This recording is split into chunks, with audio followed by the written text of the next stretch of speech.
Okay. Is that recording? I am. Yes, I am Lamar Gibson. These are my note cards. This is my audience.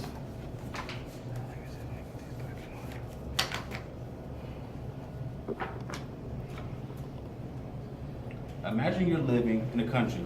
You go to work, you pay your taxes, you abide by the laws.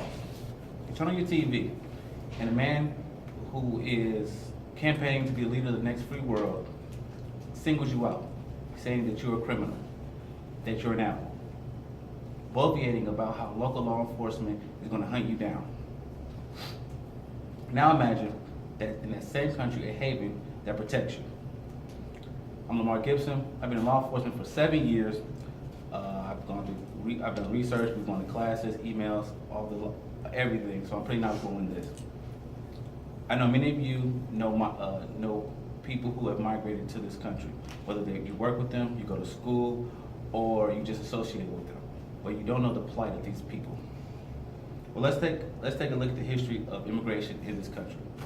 Prior to 1986, there were over 5 million undocumented immigrants in this country.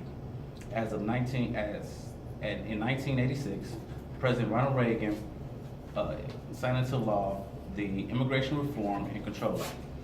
This allowed amnesty to individuals who were in this country prior to 1982. All they had to do is have a fee of $185 and prove good moral character. 18 months later, they had to reapply, or they'd get a green card. They were eligible for a green card. They just had to know the English language fluently. I don't know about you. I've taken Spanish for 3 years. I know my alphabet and to count to 10. So the laws were a little bit stringent on the undocumented immigrants. Penalties were something new for companies who hired undocumented immigrants as well. The economic impact was extremely positive, says Raul Ortega, professor at UCLA. It drove up wages. People were empowered to operate in the market with greater rights. The law awarded 2.7 million green cards. But what about the other 2 million? Doris Miser of the Migration Policy Institute stated they expected them to leave, but this did not happen. Even more came in. So let's get a clearer picture of this. Jen Krogstad of the Pew Research Center states that in 2016 we have 11.3 million undocumented immigrants in America, about 3.4% of our population. Law enforcement in these communities depends on everyone, including the immigrants speaking on anything they see. Afraid of deportation, they're less likely to speak to local law enforcement. With continued police brutality plaguing these minority communities, trust will be shattered further with attempts to remove these policies from sanctuary cities.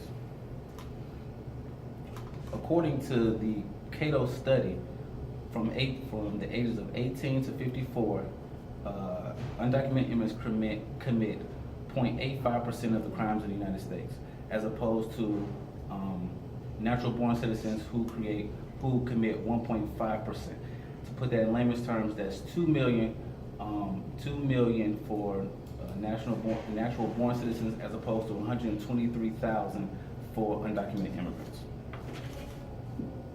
The policies of sanctuary cities have helped communities out as a whole. The undocumented immigrants have proved to be helpful and not harmful to their communities, and yet they are still targets. So the counter for this would be sanctuary cities, and they need to be more creative. So what is the fix to this? How do we fix this issue? Well, first, we need to stop enforcing a broken law. And these laws need to change. First, we need to change the visa program and expand it, allowing willing workers, a pathway to legal status. If we implement better job programs, this will give opportunities to non-U.S. workers, eliminating the reason for them to enter the U.S. Or we can just legalize everyone. This will add additional tax revenue, increase the labor force, create new jobs and more opportunities. Not only that, it would save the U.S. money because we would streamline our law enforcement agencies that are tasked with protecting our borders.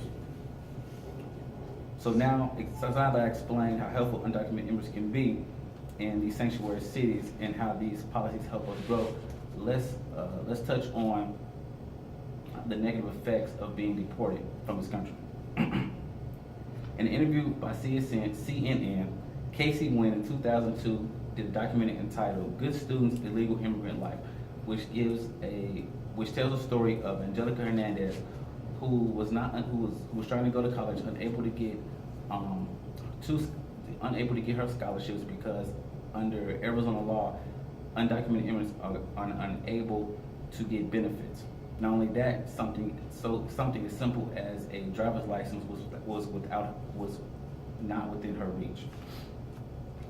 In 2016, AFP reported on a documentary entitled "The Hidden Lives of the Undocumented," a story of Sylvia Ocampo, who after a five-year struggle with the immigration authorities was told that she had 2 weeks to leave this country, leaving her 3 kids without any parents.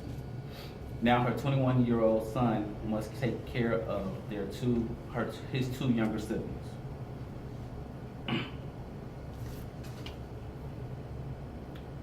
Many deportees struggle to find jobs, food, and shelter. Jose, who was brought into the country at age 3, says this is very hard. No, I don't have no friends, I have no family, and I don't even speak the language.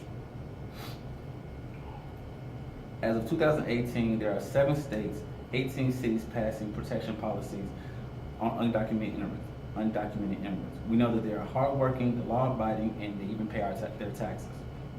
The more cities and states that push for legislation is better for our communities, our society, and our and our policies financially.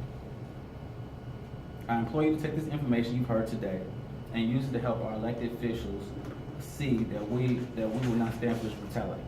That America was founded on inclusion and not exclusion. I'll leave you with this. The landmark Statue of Liberty, the first thing immigrants see when they first come into this country, states, "Give me your tired, your poor, your huddled masses." America was built on the backs of immigrants. It's because of the success of these said immigrants that America is the country it is today. This is my audience.